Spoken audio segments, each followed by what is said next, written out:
Toby is a tram engine. He has cow catchers and side plates and doesn't look like a steam engine at all. He takes trucks from farms and villages to the main line and is cheerful to everyone he meets.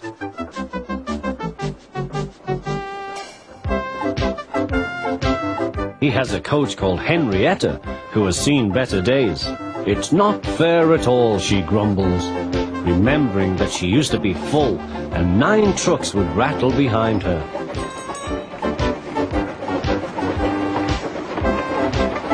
Now there are only 3 or 4, but the farms and factories send their goods mostly by lorry. Toby is always careful. The cars, buses and lorries often have accidents. Toby hasn't had an accident for years. But the buses are crowded and Henrietta is empty.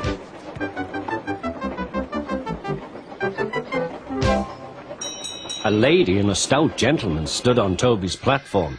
He was, of course, the fat controller, but Toby didn't know this yet. "Come on, grandfather," cried the children. "Do look at this engine." "That's a tram engine, Stephen," said the fat controller. "Is it electric?" asked Bridget. "Hush!" hissed Toby. "Shh, shh," said her brother. "You've offended him." "But trams are electric, aren't they?" "They are mostly, but this is a steam tram."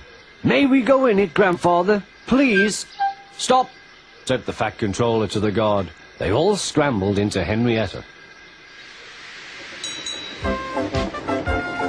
"Hip, hip, hooray!" chanted Henrietta.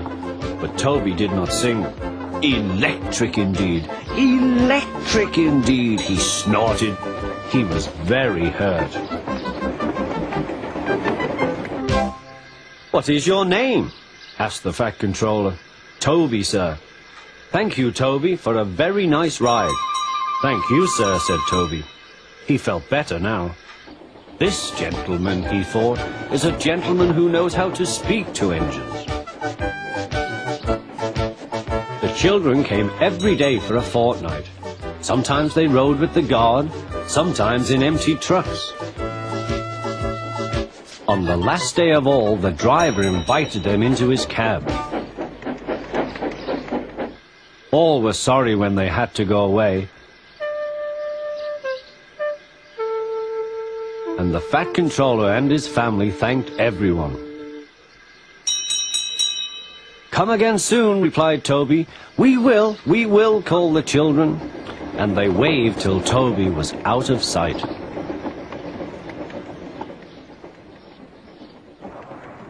The months passed.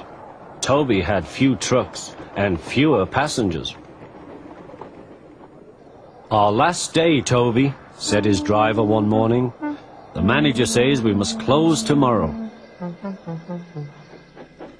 That day everyone wanted the chance of a last ride. The passengers joked and sang, but Toby and his driver wished they wouldn't.